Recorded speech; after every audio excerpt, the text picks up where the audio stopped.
Hey, good evening and welcome. Can you believe it? It's week number 7, the penultimate week before the end of this course. And this week is when we journey into what is probably, I think, the most interesting of the religions that we will talk about during this course. You had opportunity over the last 2 weeks to look at 2 of the 3 most popular, being Judaism, Christianity. And now we move into what has become the most popular religion in the world, but also still one of the most complex, confusing, and hard to understand, and that's Islam. When we think about Islam, unfortunately, many people think of such things as terrorism, 9/11, the other word be holy war, things of that nature.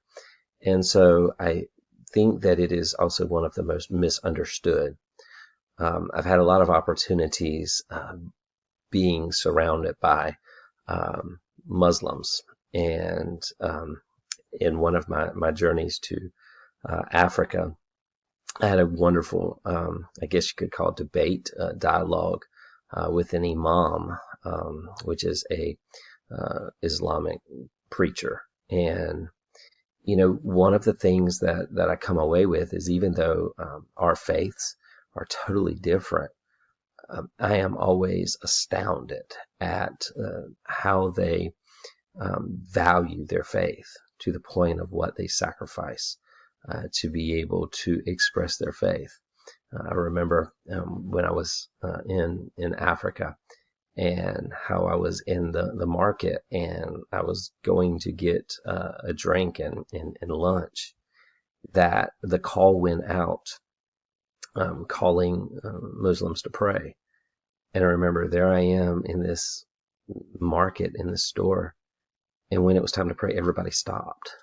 And everybody, immediately stopped what they were doing and they prayed. They prayed to Allah, to their God.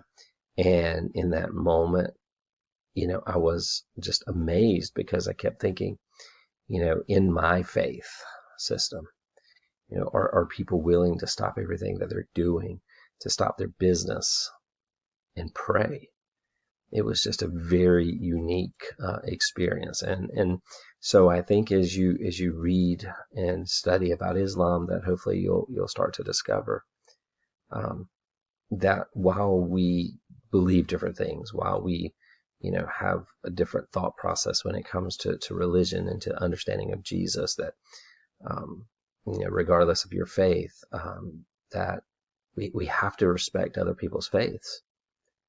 Doesn't mean we have to accept it, but we have to accept it. So I want to encourage you to really dive into this week, and more so just to stop misinformation, to not see all Muslims as evil people, just as we should not see all Christians as godly people, right? I always use the illustration that, in the Islamic religion, there are many bad apples, and those individuals have caused great harm, and they've caused violence and senseless murders. It's true. However, the same could be said in Christianity. There was a group of people that were intent on killing a specific group of people, and they were doing that because they felt that that was the responsibility for them to kill people because of their faith, because of their religion, because of their belief in Christ. That group of people were known as the KKK, who operated based on Christian morals. There's bad in Islam. There's bad in Christianity. There's bad in any of these religions. But there's also good.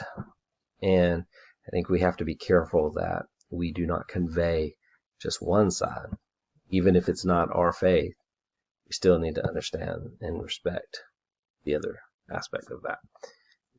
Let me not get on a sermon about that, but there's a few thoughts. This week, I have included the website project. I encourage you to go ahead and start working on that, since week 8 is kind of a shorter week. So you want to go ahead and begin that process as well. And of course, here's some videos for you to kind of help. I encourage you to really pay attention to the difference between a Shia and a Sunni Muslim.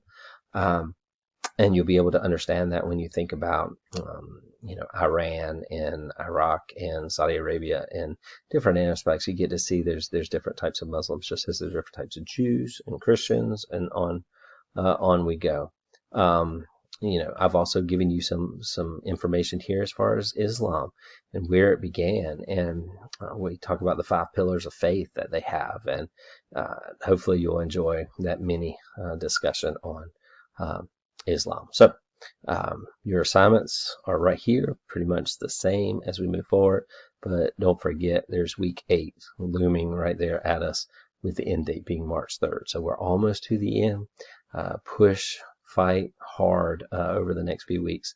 Earn as many points as you can. Give it your very best, and I look forward to seeing the results. I hope you have a wonderful week. Please reach out if you got questions, concerns, you want to talk more about Islam, something you don't understand. I'd be happy to share it with you. So I'm proud of you. Keep up your great work, and I'll talk to you soon.